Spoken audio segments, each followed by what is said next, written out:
Ninakusalimu katika jina la Yesu Kristo na kukaribisha tena katika kipindi hiki.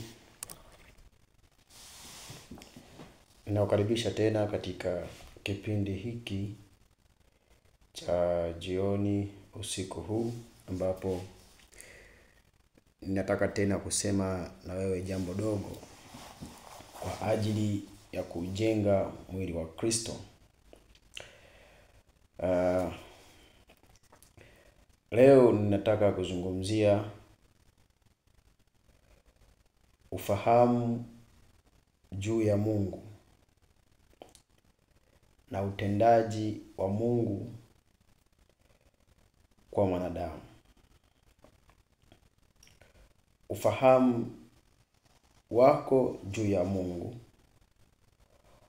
una athiri au una chachu katika utendaji kazi wa Mungu kwa mwanadamu.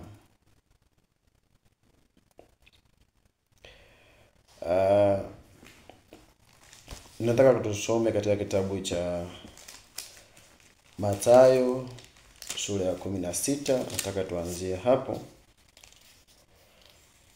Nitakuwa tu nikisoma maandiko kadha wa kadha na kuyahusianisha na wazo langu hasa ambalo ninataka kuleta kwako katika muda huu ambao wewe utanisikiliza, na ninaamini kwamba Mungu atakusaidia upate jambo fulani la kujifunza kwa ajili ya kujiimarisha wewe mwili wako wa kiroho, na pia kuimarisha wale watu ambao wanakutegemea kwa ajili ya kuwainua kiroho.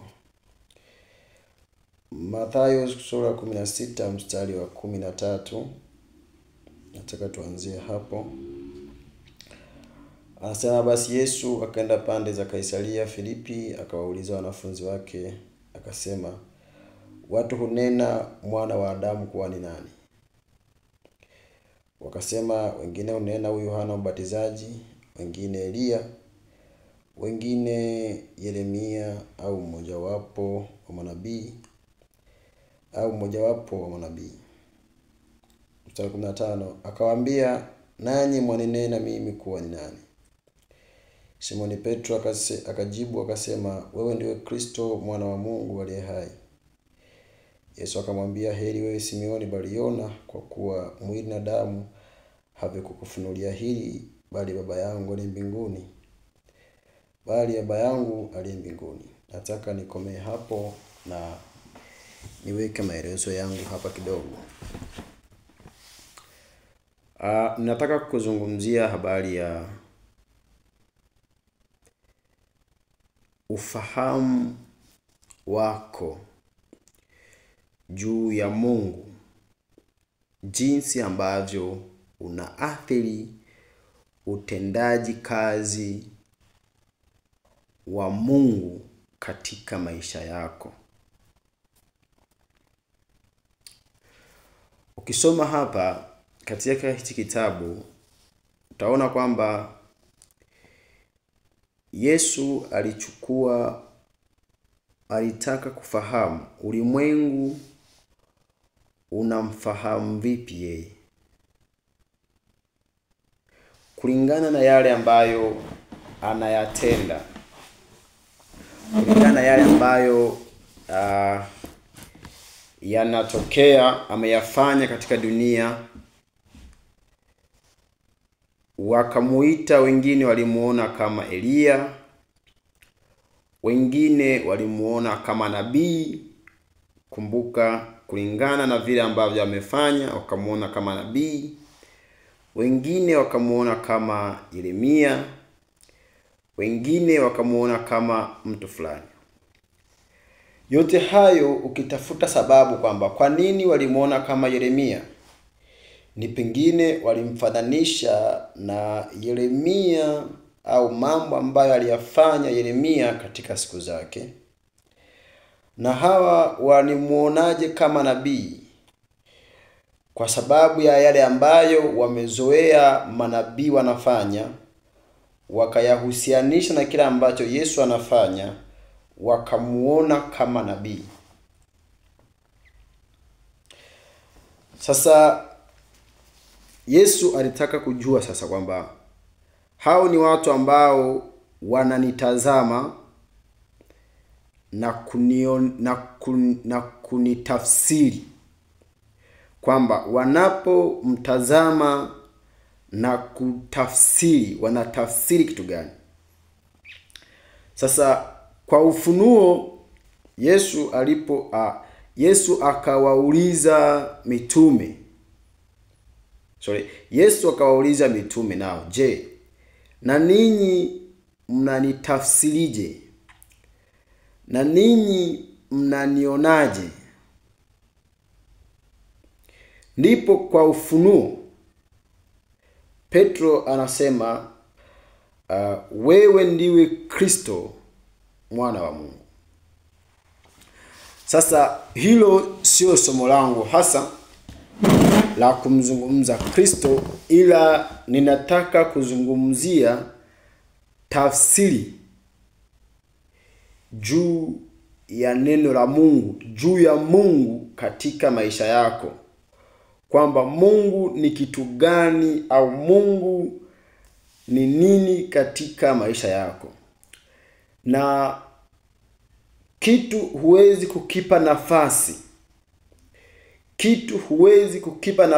au mtu huwezi kumpa nafasi mpaka umefahamu anaweza akafanya nini katika maisha yako. Kwa mfano, unahitaji pengine msaada fulani. Duniani tunaishi kwa kutegemeana. Tunaishi kwa kutegemeana. Huwezi kuishi kwa kujitegemea mwenyewe. Iko sehemu fulani utanihitaji, iko sehemu fulani nitakuhitaji, iko sehemu fulani utamhitaji mtu fulani, kulingana na nafasi.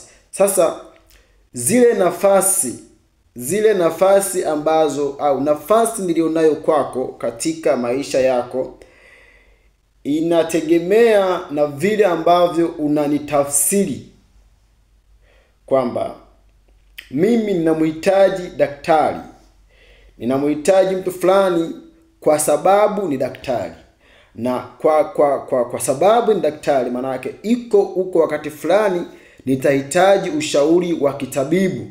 Kwa hivyo nina mtu fulani ambaye ninaweza kumpigia kuhusiana na mambo ya kitabibu. Sasa ile nafasi alionayo huyu tabibu itakuwa tofauti na nafasi alionayo mwanasheria. So kulingana na vile ambavyo alivyo. Sasa nataka kusema nini hapa? Tunaishi katika ulimwengu ambao ulimwengu mzima, asilimia kubwa ya watu wanakiri uwepo wa Mungu. Wanakiri katika kulingana na imani zao mbalimbali, wanakiri uwepo wa Mungu katika maisha yao. Hilo ni lipo na bila tashwishi na bila shaka. Lakini linapokuja swala la kiwango cha kumtumainia huyo Mungu, kiwango cha kumwamini huyo Mungu, kiwango cha kuishi na huyo Mungu, hapo inakuwa ni tashwishwi, na wengi wanafika mbali, wanasema usinijaji, usinihukumu kwa vile nilivyo, usinihukumu, wewe sio Mungu wa kuhukumu.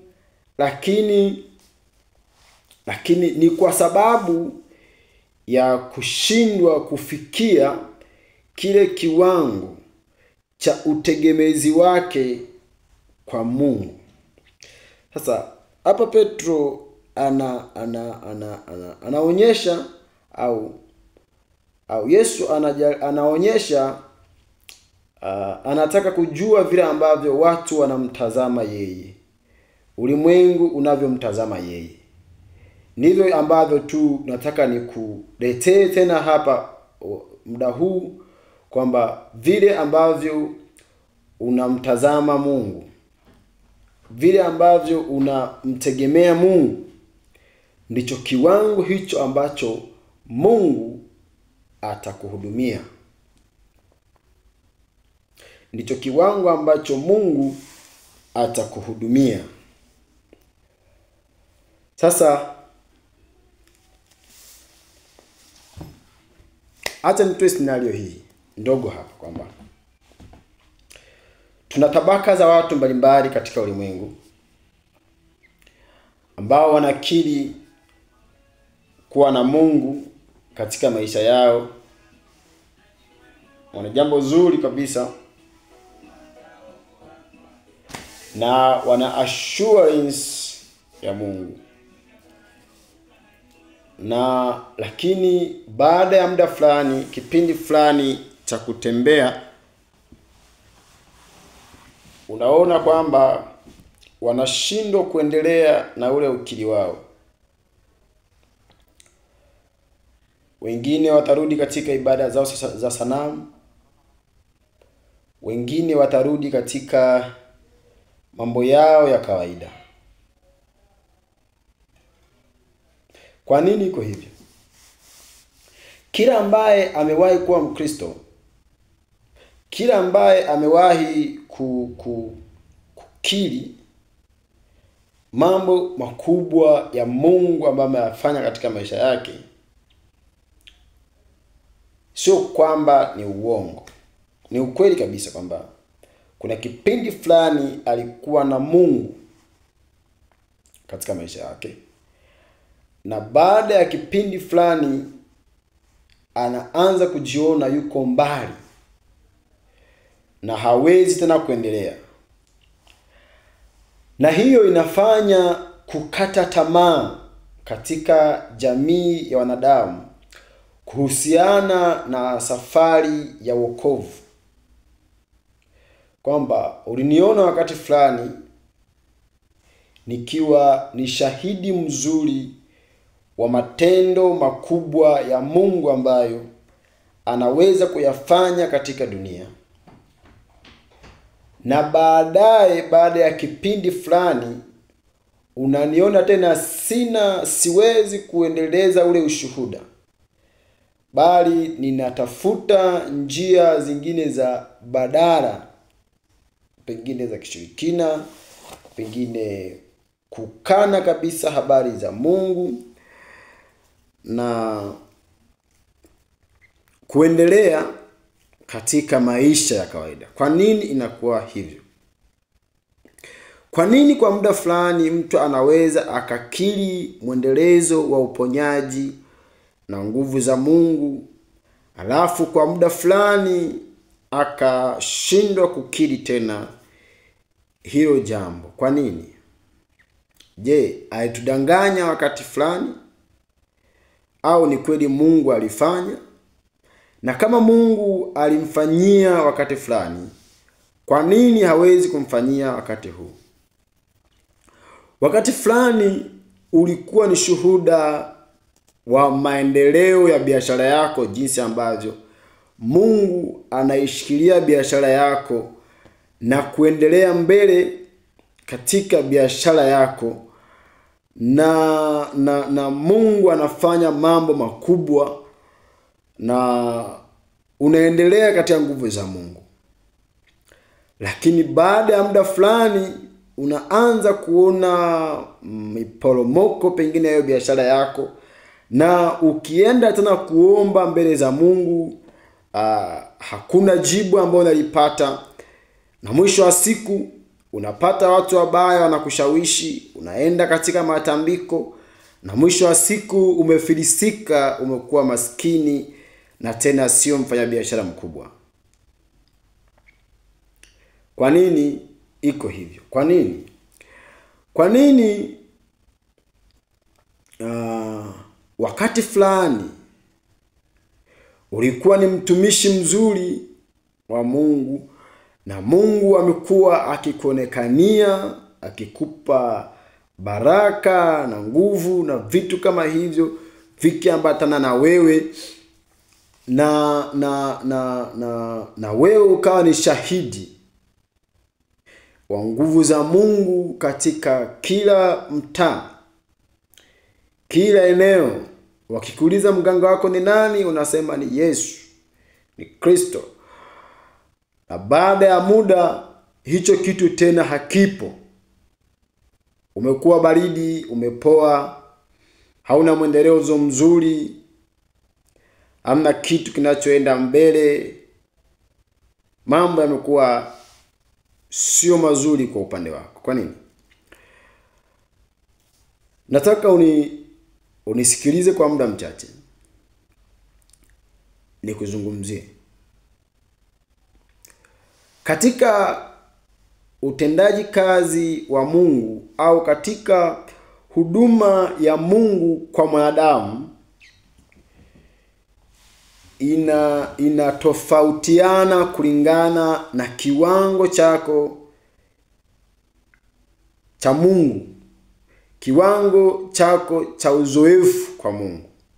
Kwamba kadiri unavyoendelea kuzoea, kadiri unavyoendelea kuwa katika Mungu, akili yako inaendelea kumweka katika position gani?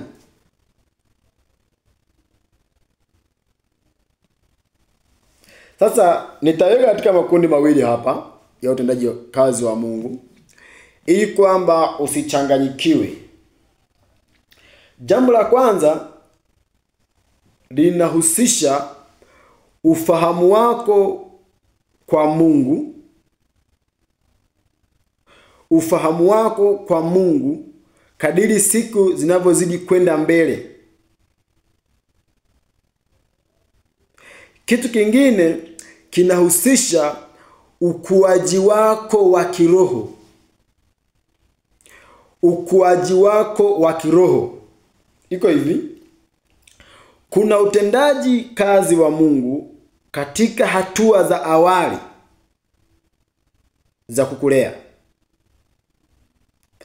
na kuna utendaji kazi wa Mungu katika makuzi, katika kipindi chako cha makuzi.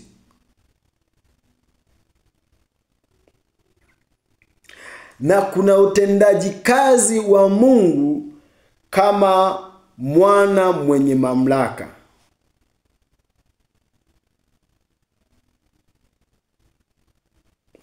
Sasa nataka hapa usichanganyikiwe. Nataka nianze na ufahamu wako. Ufahamu wako wa kiroho. Ufahamu wako juu ya Mungu. Vile ambavyo unamfahamu Mungu. Mungu ni kitu gani kwako? Ndicho hapa ambacho tumesoma katika Mathayo 16. Kwamba Mungu ni nini kwako? Mahali fulani Zaburi anasema Mungu kwetu ni kimbilio. Sasa wewe Mungu ni nini kwako? Mungu ni nini kwako? Zaburi anasema Mungu kwetu ni kimbilio. Lakini pia unajitambulishaje kwake? Unajitambulishaje kwake? Unavyoenda mbele za Mungu, unajitambulishaje kwake? Huo ni ufahamu wako kwa Mungu, kwamba Mungu ndiyo msaada wako. Umelijua neno. Biblia inasema katika Marko 16. Marko 16 mstari wa 16. Anasema aaminie na kubatizwa ataokoka, asiyeamini atahukumiwa. aaminie na kubatizwa ataokoka, asiyeamini atahukumiwa. Hilo andiko, hilo neno, nakumbuka hili ni andiko ambalo lina pumzi ya Mungu. Sasa ufahamu wako wewe kuhusiana na andiko uko vipi? Umetimiza maneno, umeamini neno. Anasema, na ishara hizi zitafuatana na hao waaminio. Kwa jina langu watatoa pepo, watasema kwa lugha mpya, watashika nyoka, hata wakinywa kilichokufisha hakitawadhuru kabisa. Wataweka mikono yao juu ya wagonjwa, nao watapata afya. Hayo ni maneno ya Mungu. Hiyo ni ahadi ya Mungu kwao waaminio.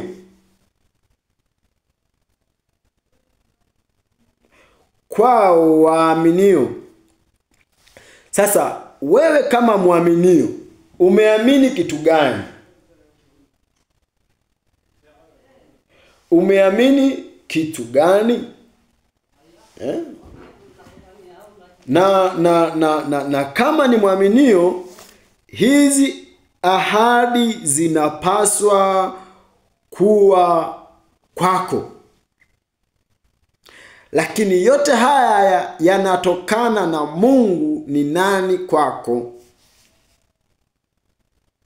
Kwa sababu kama uliamini mganga anaweza akakufukuzia majini nyumbani mwako, ambao kimsingi hafanyi hivyo, akakufukuzia wachawi nyumbani kwako. Sasa Paulo anasema katika Warumi kwamba huko ulitumikia mambo ya giza, unapohama kutumikia mambo ya nuru, imani yako iko vipi? Kwa sababu kote ni utumishi. Nguvu yako ya kuamini kumchukua Mungu katika maisha yako ipo kwa asilimia ngapi? Au kiwango cha akili yako kujitegemea? Kwa sababu kumbuka, mfanya biashara ambaye anategemea nguvu za giza hatumainia akili yake, anatumainia nguvu za giza, hatumaini akili yake. Yeye yuko 100% amejisubmit katika hizo nguvu. Na wewe wakati mwingine unaweza ukawa unakiri kwamba yule anafanikiwa kwa sababu anakamzizi fulani. Kwa kukiri hivyo, inamaanisha kwamba nguvu ulionayo wewe haina msaada katika kile ambacho unakihitaji. Lakini je, ni kweli? Hapana. Mungu anapokuhitaji, Mungu unapomwamini, yeye anashughulika na nafsi yako, lakini pia anashughulika na maisha yako. Shida ni submission. Shida ni kiwango chako cha kumwamini Mungu. Umemwamini Mungu katika fungu, katika kundi moja tu. Umemwamini Mungu katika habari ya matarajio baada ya kufa, ila haujamwamini Mungu katika maisha haya ya kawaida. Ndio maana linapokuja swala la kupractice imani yako katika maisha, unafeli, unakwama. Linapokuja swala la kuhusisha maisha yako ya kawaida haya na mwelekeo wa kimungu, yanagoma, kunakuwa na ukinzani.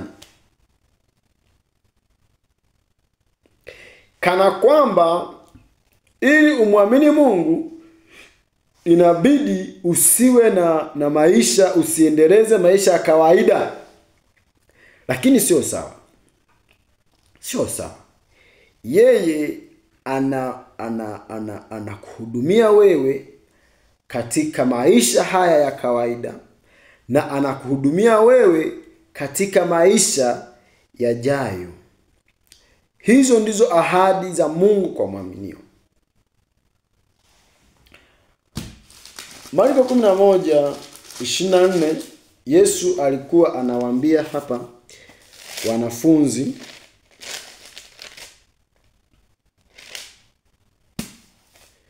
kuna mmoja anawaambia hapa wanafunzi bali ya imani.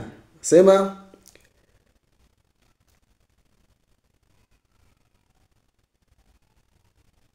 tuanze chini. Petro akakumbuka habari yake, akamwambia, Rabi, tazama mti ulioulaani umenyauka. Tazama mti ulioulaani umenyauka. Yesu akajibu akamwambia, mwaminini Mungu. Amini nawaambia, yoyote atakayeuambia mlima huu ng'ooka, ukatupe baharini, wala asione shaka moyoni mwake, ila aamini kwamba hayo asemayo yametukia, yatakuwa yake. Kwa sababu hiyo nawaambia, yoyote myaombayo mkisali, aminini ya kwamba mnayapokea, na yatakuwa yenu. Hii ndiyo ahadi ya Mungu kwetu sisi waaminio. Mungu hajakuwekea mipaka katika kumuomba, kwamba unaweza ukamuomba hiki na akakupatia hiki na asikupe hiki. Hapana. Mungu hajakuwekea mipaka katika kuomba. Ila ni kwa nini unaweza ukaomba na bado usifanikiwe? Ni kwa sababu ya fikra zako na vile ambavyo Mungu unamchukulia. Yeye ni nani katika maisha yako? Kabla hujaenda kumuomba Mungu kitu unachomuomba, kabla hujaenda kuomba mahitaji yako, lazima kwanza ujue kwamba huyu Mungu ninayeenda kumuomba ni nani kwako. Kwa sababu ni sawa na mtoto anayeenda kumuomba baba kitu. Mtoto mdogo anapoenda kuomba mahitaji yake kwa baba yake, anaenda na 100% akijua kwamba baba yake anao uwezo wa kumpatia hayo mahitaji. Haendi kwenda kujaribu. Wengi hakuna mafanikio. Wengi na ukisikia mtu anakuambia kwamba nimepata hiki kwa nguvu za Mungu, kwamba nimepona ule ugonjwa kwa nguvu za Mungu, kunakuwa na mshangao katika dunia.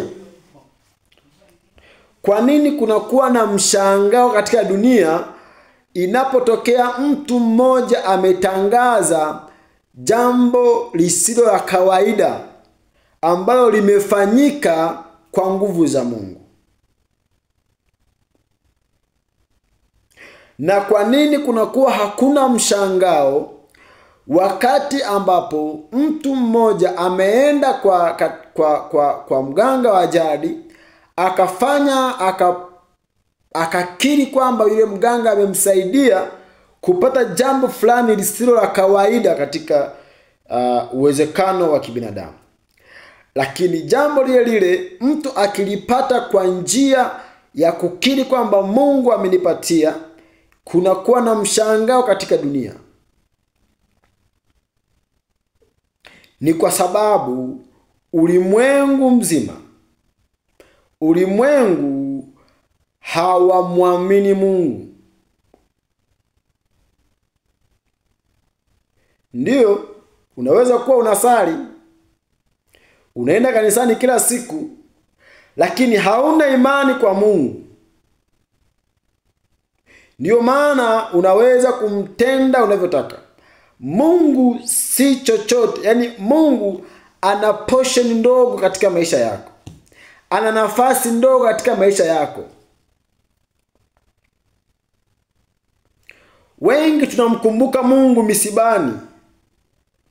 Wakati ambapo unampeleka ndugu yako malaloni, wakati ambapo unampeleka rafiki yako kaburini, wakati unamuaga rafiki yako, utaona moyo wako unajaa masikitiko kwa ajili yake. Na hapo ndipo wengi wanakumbuka kwamba sisi ni waja, kwake tutarejea. Pumzika kwa amani, umetangulia ndugu yetu. Lakini je, una uhakika gani kama mtakutana? Either hakuwa na Mungu, ameenda sehemu nyingine na wewe na Mungu mtaenda sehemu nyingine, au wewe haupo katika mlengo huu.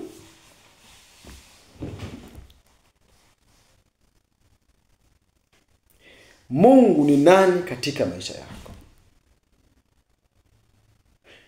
Yako mambo ambayo yanaweza kuwa yanafanyika katikati ya jamii ya waaminio. Unasema, hivi kweli hawa ni Wakristo?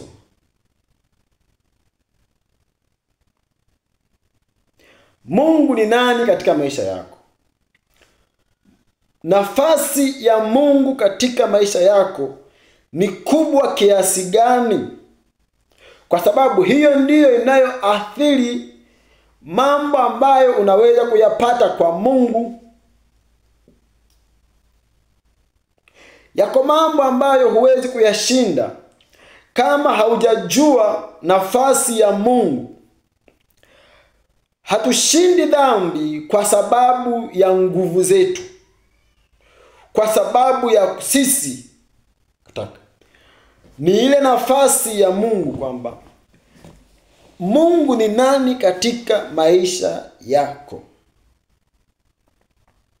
Ibrahim aliambiwa, tembea mbele yangu ukawe mkamilifu. Maana yake ni kwamba kama hatembei mbele yake, kama hatembei mbele za Mungu siku zote, hawezi kuwa mkamilifu. Sasa leo ulimwengu umechanganyikana na dini.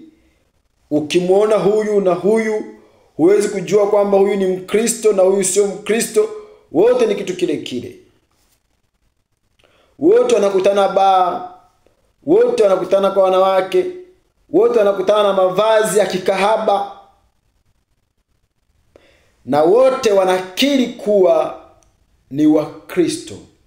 Je, Kristo ni nani katika maisha yao? Kristo ni nani katika maisha yako, ndugu yangu? Kwa sababu kama hautatambua nafasi ya Kristo katika maisha yako, hautapata kile ambacho unakiomba kwa Mungu.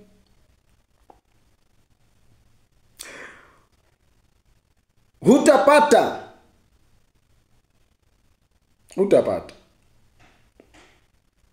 Na ndiyo maana wakati fulani unaweza kuwa uliwahi kuexperience vitu vya kimungu halafu vikapotea.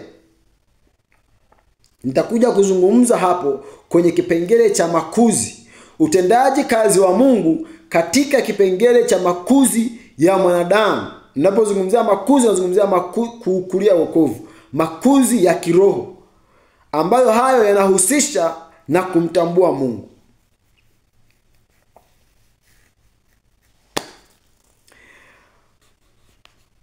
Paulo anasema wakati fulani, mahali fulani hapa katika Warumi. Acha tu niweke, ingawa ni somo jingine kabisa kubwa, lakini hebu niliweke hapa kwa ajili ya kuendelea kujenga msingi katika kile ambacho nataka ukielewe. Tuseme nini? Warumi sura ya 6 mstari wa 1. Tuseme nini basi? Tudumu katika dhambi ili neema izidi kuwa nyingi? Kuna hili swala la neema. Kumbuka, nataka kwanza uwe na kumbuka kwamba Mungu ni nani katika maisha yako.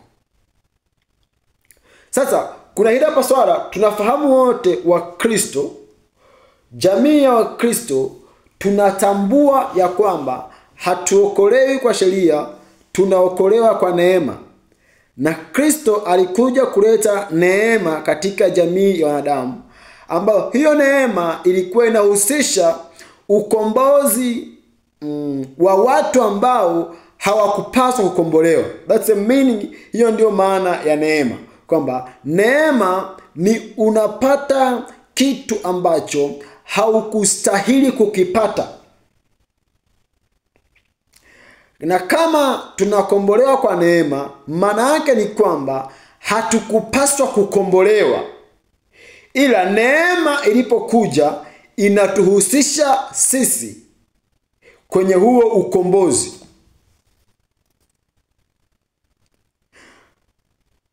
Na huduma ya Kristo kwa mataifa ni huduma ya neema. Tumekombolewa kwa neema, sio kwa juhudi zetu. Tunaimba kwamba si kwa ujanja, si kwa nguvu, ila ni kwa neema tu ya Mungu. Tunaishi kwa neema, ni kweli. Tunaishi kwa neema ya Mungu, si kwa juhudi, si kwa ujanja, si kwa matendo, lakini ni kwa neema ya Mungu. Tunapata yale tunayoyapata kwa Mungu kwa neema. Neema ya Mungu na rehema za Mungu zinapokuwa nyingi katika maisha yetu, Mungu anatuhudumia katika yale mambo. Sasa Paulo anauliza hapa, tudumu katika dhambi ili neema izidi kuwa nyingi?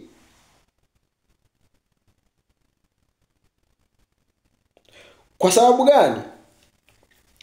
Yako maandiko, yako maneno Wakristo tunayaondoa kwa sababu ya neema, au tunayapuuzia kwa sababu ya neema. Sema neno limesema inabidi ufanye hivi, inabidi ufanye hivi, inabidi ufanye hivi. Utasikia hakuna maadamu mkamilifu, ni neema tu. Sasa Paulo anauliza, sasa kama tuko kwenye neema tu, tudumu katika dhambi ili neema izidi kuwa nyingi? Tuache kuwahubiria watu kunywa habari za ulevi ili neema izidi kuwa nyingi? Tuache Ukristo uache kugusa maisha. Na ndiyo maana leo hii hakuna ule Ukristo unaogusa maisha ya watu. Mahubiri leo mengi yamebadilika yako kwenye mwelekeo wa kile ambacho watu wanakitaka, sio kile ambacho neno linataka. Na watu wanataka wao ndio waidefine dhambi, wao ndio waseme hiki ni dhambi, hiki sio dhambi, lakini hawataki neno liseme hiki ni dhambi na hiki sio dhambi. Kwa sababu gani? Tupo katika neema. Sasa Paulo anauliza, tudumu katika dhambi ili neema izidi kuwa nyingi? Sasa anasema kwamba hasha, sisi tulioifia dhambi tutaishi tena katika dhambi? Kwamba Ukristo hamfahamu ya kuwa sisi tuliobatizwa katika Kristo Yesu tulibatizwa katika mauti yake, basi tulizikwa pamoja naye kwa njia ya ubatizo katika mauti yake, kusudi kama Kristo alivyofufuka katika wafu kwa njia ya utukufu wa Baba, vivyo hivyo na sisi tuenende katika upya wa uzima. Na ndiyo maana ubatizo una maana kubwa. Ukikosea mwanzoni katika ubatizo, unaweza ukalikosa lengo zima la Ukristo. Ndiyo maana ubatizo una maana kubwa katika kuwa Mkristo. Sio tu bla bla. Petro anasema sio kuondolea mbali uchafu wa mwili. Kusoma katika Petro 3:21, sio kuondolea mbali uchafu wa mwili, bali ni jibu la dhamiri safi mbele za Mungu, kwamba linahusisha ishara ya kuzikwa pamoja na Kristo na kufufuka pamoja naye. Ndio maana tunabatizwa katika Kristo. Hatubatizwa katika vyeo vya Baba, Mwana na Mtakatifu, bali tunabatizwa katika jina la Bwana wetu Yesu Kristo, kwa sababu tunabatizwa katika nani? Katika Kristo. Sasa hicho cha kwanza ni kitendo cha ishara ya kuifia dhambi. Ukimisi hapo, hujafanya, hakuna ishara, hakuna onyesho la kuifia dhambi. Ukinyunyiziwa maji sio ishara ya kuifia dhambi, kwa sababu lazima uzikwe. Hasa ukinyunyiziwa unakuwa hujazikwa. Ndio maana yanahitajika maji mengi katika ubatizo, kwa sababu ni ishara ya kuzikwa na kufufuka.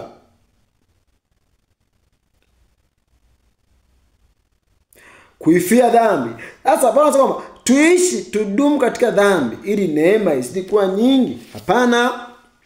Nini basi? Tufanye dhambi kwa sababu hatui chini ya sheria, bali chini ya neema? Hasha.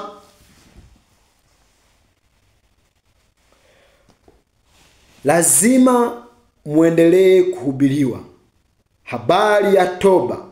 Biblia, Kumbukumbu la Torati 22:5. Biblia inasema mwanamke asivae mavazi ya mpasayo mwanamume, na wala mwanamume asivae mavazi ya mpasayo mwanamke, kwa sababu ni machukizo machoni pa Bwana. Hilo unapaswa ulichukue bila kujali unapenda nini, unapenda kitu gani. Leo watu wanakuwa Wakristo kwa kufuata vile ambavyo wanavipenda tu, na ni kwa sababu hawajui Kristo ni nani katika maisha yao. Wanamfuata nani? Wanamfuata mtu anayepaswa kuwa nani? Kama unasema Kristo ni Bwana wa yote, kitu cha kwanza anachoanza kutawala ni maisha yako. Kitu cha kwanza ambacho Kristo anapaswa kukishikilia ni wewe, maisha yako. Upate badiliko la ndani, kutoka kuwa mtu wa kale mchafu, kutoka kuwa mzinzi mwasherati na kuwa mtu msafi. Kutoka kuwa mtu wa kale, mtu mbaya, na kuwa mtu msafi. Geuzo lako la ndani.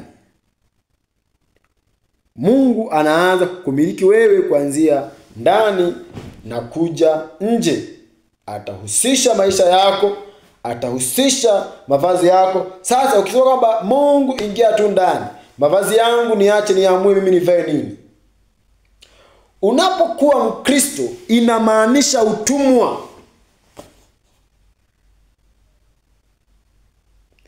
Inamaanisha utumwa. Kama unaipata.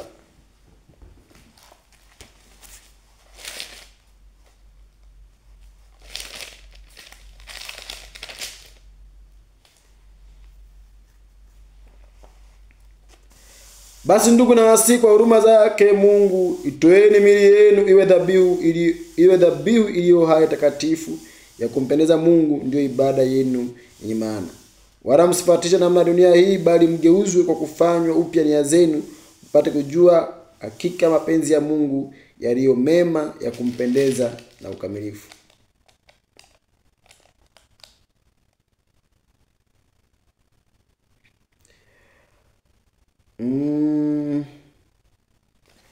Kama utaipata,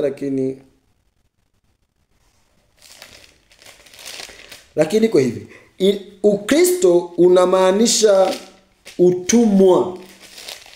Ulitumika katika dhambi. Yes. Warumi sura ya 6.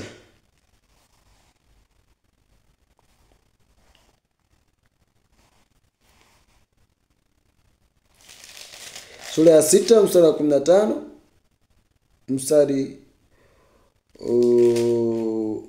Tutaanza na mstari wa 15 ili 17 tuanze hapa. 15. Ni nini basi tufanye dhambi kwa sababu hatui chini ya sheria bali chini ya neema? Hasha! Hamjui ya kuwa kwake yeye ambaye mnajitoa nafsi zenu kuwa watumwa, hamjui kuwa kwake yeye ambaye mnajitoa nafsi zenu kuwa watumwa wake katika kumtii, mmekuwa watumwa wake yule mnayemtii? Kwamba ni utumishi wa dhambi uletao mauti, au kwamba ni utumishi wa utii uletao haki? Kote kote ni utumwa. Kuwa Mkristo kuna maanisha utumwa, na kuwa mpagani kuna maanisha utumwa. Hakuna namna mwanadamu atauepuka utumishi. Unaweza kuwa mtumwa wa mwili wako, au ukachagua kuwa mtumwa wa Mungu. Sasa hakuna mtumwa asiyemtii bwana wake. Unapoenda kunywa pombe, unautii mwili, unautumikia mwili. Unapoenda kufanya uzinzi, uasherati, unautumikia mwili. Sasa uko utumwa wa dhambi, ambao utumwa wa dhambi unaleta mauti. Utumwa wa dhambi unaleta mauti.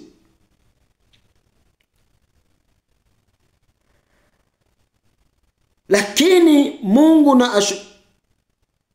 kwamba ni utumishi wa dhambi uletao mauti, au kwamba ni utumishi wa utii uletao haki. Utumishi wa utii, kwamba unamtii Kristo, unaleta haki. Unamtii Kristo, ni matunda yake ni haki. Unautii ulimwengu, matunda yake ni dhambi na mauti. Sasa unaposema wewe ni mtumwa wa Kristo, na bado wewe ni mtumwa wa dhambi, maana yake ni kwamba haujui bwana wako ni nani katika maisha yako, au hujui bwana wako anataka nini. Na hicho kitaathiri utendaji kazi wa Mungu katika maisha yako. Kitaathiri imani yako kwa Mungu wakati utakapohitaji swala la kiimani.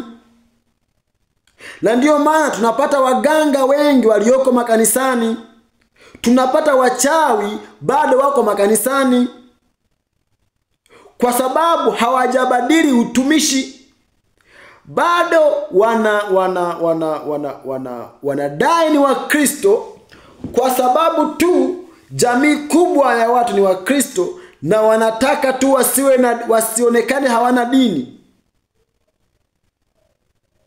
Atakuwa Mkatoliki, atakunywa pombe, atafanya hivi, atafanya yote anayojua kufanya,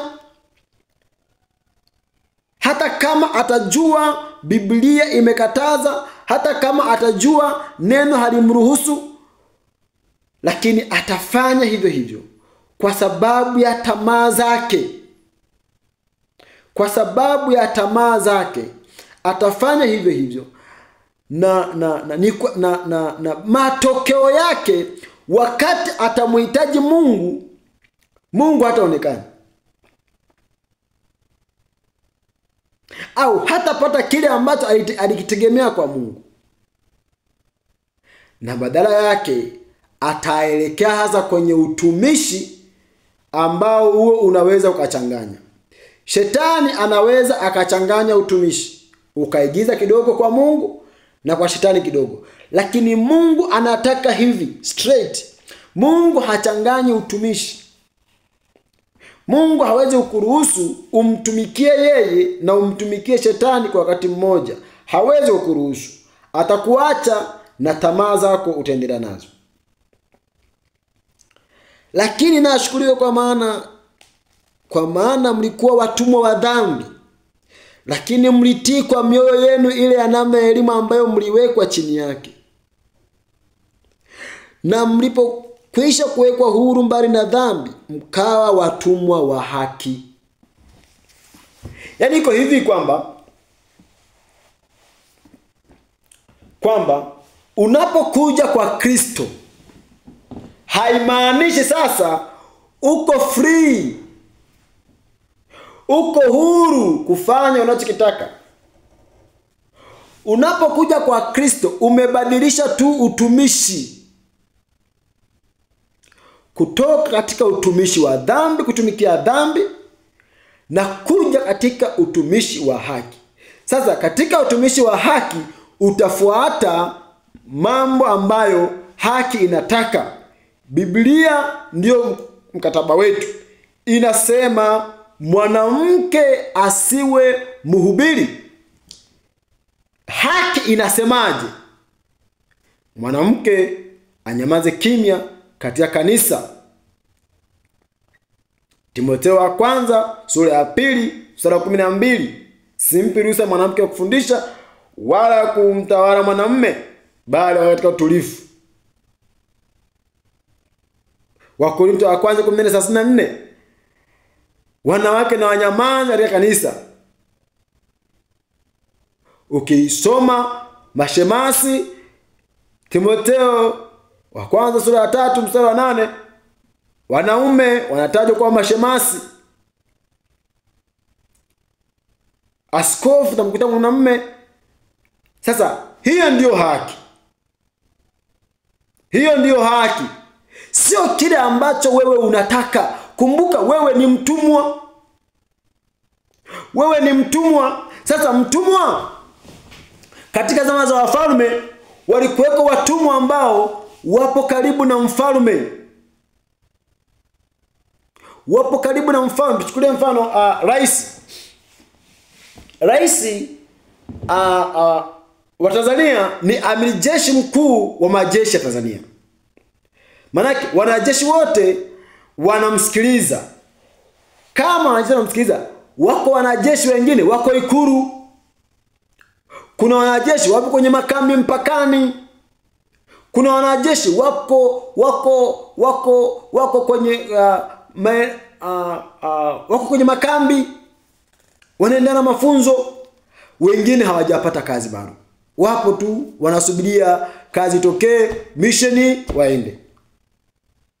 Lakini wote ni wanajeshi. Wote ni watumishi, wanamtumikia yeye.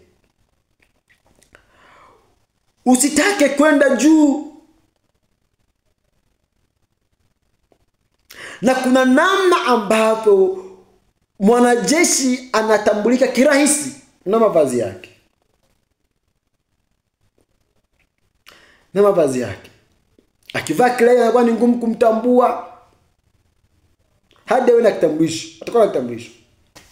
Sasa na Mkristo kuna mavazi yako. Kwa nini dada wa Kikristo unataka kuvaa jinsi ambavyo wewe unataka? Sivyo ambavyo wewe unataka. Ni vile ambavyo neno linataka uvae, ndivyo ambavyo unapaswa kuvaa. Neno linataka utembee, ndivyo ambavyo unapaswa kutembea. Neno linataka uongee, ndivyo ambavyo unapaswa kuongea. Kwa sababu wewe ni mtumwa.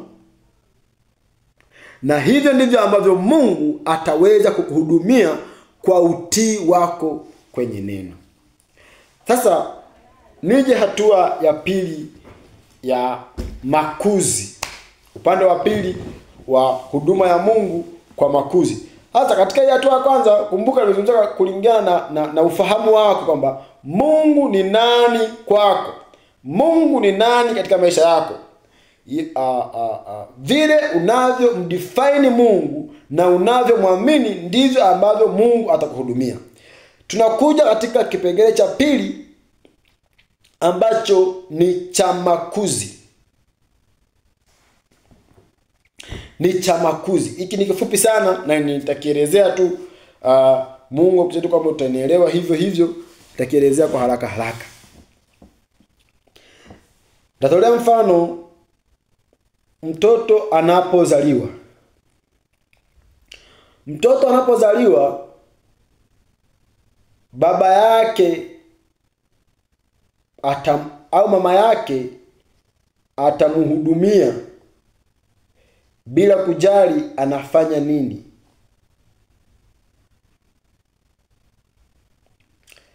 Lakini yako matarajio kwa huyu mtoto ambaye amezaliwa, kwamba huyu mtoto siku moja anazaliwa mtoto akiwa hawezi kwenda chooni, inabidi ajisaidie hapo na mama amtawaze.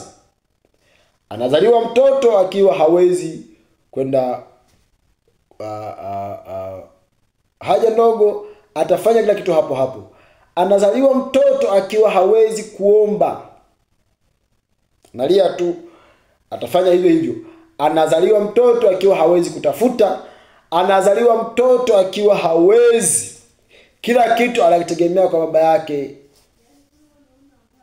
100%, na baba yake anamupa bila kujali hali ya mtoto ikoje. Vipi huyo mtoto anafikisha miaka 12, miaka 10, bado anakojoa kitandani, bado anajinyea, bado hawezi kusimama, furaha ya baba kwa mtoto inapungua.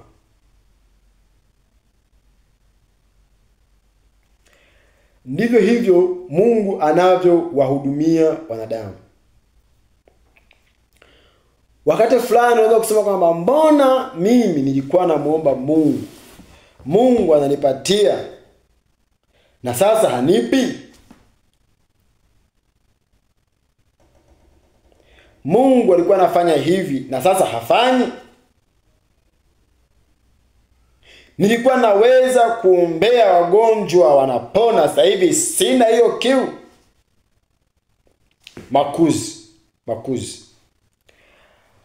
Mungu anakutegemea kwamba anapokuita, anakutegemea utakuwa katika yeye, na ukikuwa katika yeye ufike hatua ambayo utakuwa ni mtoto, utakuwa ni sio mtoto tena, bali ni mwakilishi wa Mungu duniani. Sasa wakati unaanza Mungu anakujali, anakupatia. The moment tu unalia, Mungu anajua kwamba huyu katika kiwango chake kilichopo hiki siwezi kumwacha, bado nitamlea. Bado Mungu anakulea.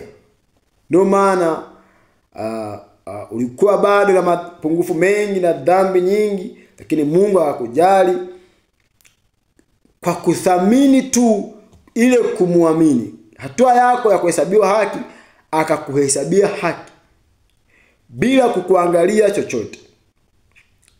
Lakini Mungu sasa anataka au anafika hatua ambayo anahitaji hatua yako wewe ukue. Ukishakuwa uwe mwakilishi wake. Wewe uwe mwakilishi wake.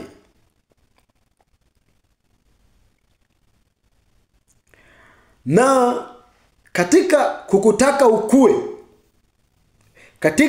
ukue, kwamba wakati Mungu anapokuhudumia ukiwa humjui, ni kwa hatua ya muujiza. Mungu anakupa kama muujiza. Mungu anajitambulisha kwako katika hatua hiyo. Anaendelea kujitambulisha kwako, atakuletea vitu, atafanya hivi, anaonyesha jinsi ambavyo kwake Mungu huwezi kuteseka. Lakini sasa anataka wakati huo kumbuka, unaendelea kujifunza neno, anaendelea kukufundisha, na kama Mungu anaendelea kukufundisha, anategemea kile anachokufundisha kizae matunda, na sio kiudumae. Mungu anataka ukue kutoka katika hatua ulionayo, ukue kutoka katika kwenda hatua nyingine. Mungu ameweka hatua 3 katika Ukristo. Hatua ya kwanza ni kuhesabiwa haki, ambapo Mungu anatambua imani yako wewe kwake na anakuhesabia haki. Hiyo ni pasipo chochote.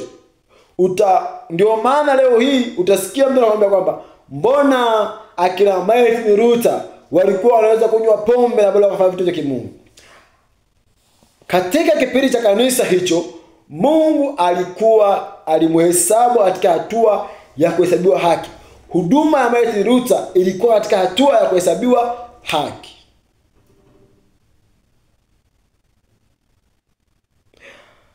Sasa tunakuja katika hatua nyingine, ni hatua ya utakaso, ambapo Mungu anaanza kushughulika na maisha yako.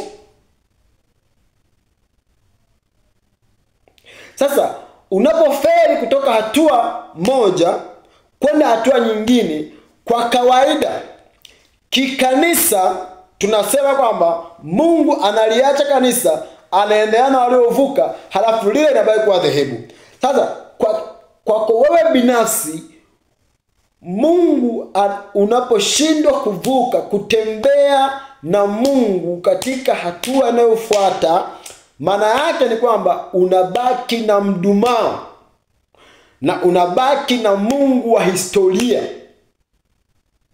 Unabaki na mdumao na Mungu wa historia. Unashindwa kuendelea. Ukishindwa kuendelea, uchawi wako utarudi, tabia zako mbaya zitarudi, utakuwa ni mchawi ndani ya kanisa, kwa sababu umeshindwa kuendelea na Mungu katika hatua inayofuata. Inawezekana mimi nikiwa katika hatua ya kuhesabiwa haki, halafu wewe Mungu anakutaka uende katika hatua ya utakaso. Ndio maana unapoenda kanisani lazima uhakikishe umepata neno lako la hiyo siku kulingana na hatua ulionayo.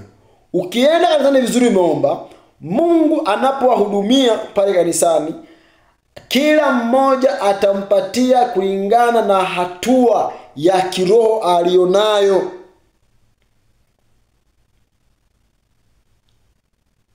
Sasa kwa bahati mbaya, unajua hatua nyepesi ni hatua ya kuhesabiwa haki. Hatua nyepesi, hatua ambayo inapendwa na kila mtu, hatua ambayo haikemei dhambi, hatua ambayo haimgusi mtu, ni hatua ya kuhesabiwa haki.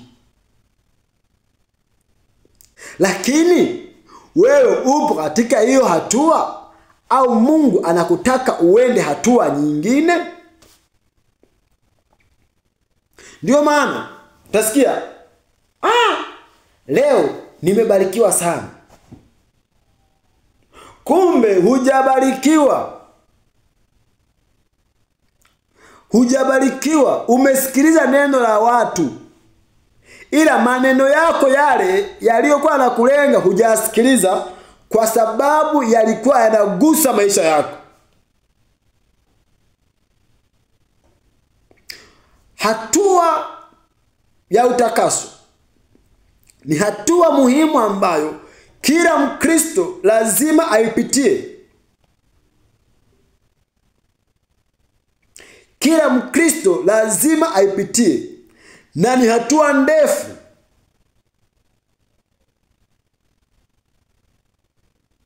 Ni hatua ambayo inahusisha maisha yako. Inahusisha sasa, lazima ujitambue kama upo na Mungu. Kama upo na Mungu, unatembea na Mungu na unafahamu Mungu na katika maisha yako, lazima utakuwa unajua kwamba now I'm moving, niko navuka.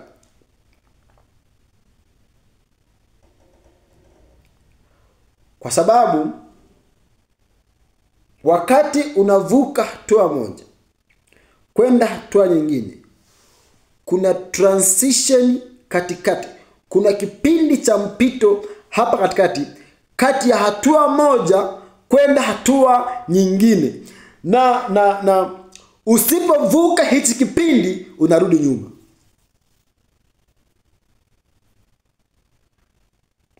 Nataka unielewe. Kuna kipindi hapa katikati. Kipindi hapa katikati ambacho ni cha kuvuka kutoka hatua moja kwenda hatua nyingine. Ni kipindi ambacho ni kana kwamba uko na Mungu, ni kana kwamba hauko na Mungu.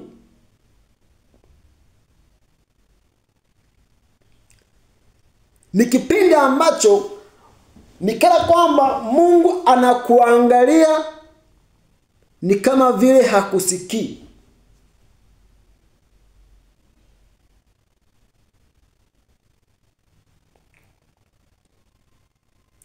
Kipindi cha mpito ni kipindi ambacho Mkristo lazima uwe makini.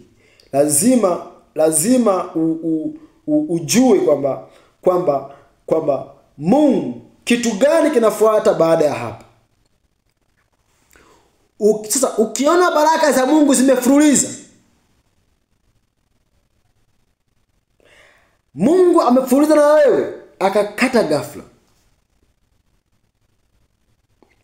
lazima ukae magotini tena, ujue kwamba kitu gani kinafuata hapa.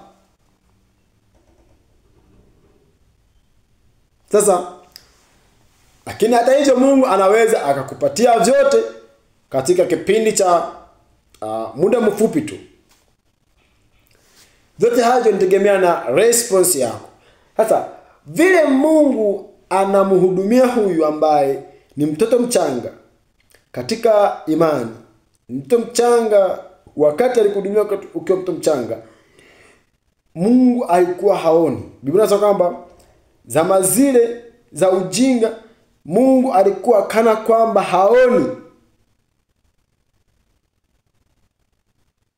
hachunguzi, haangalii umevaaje.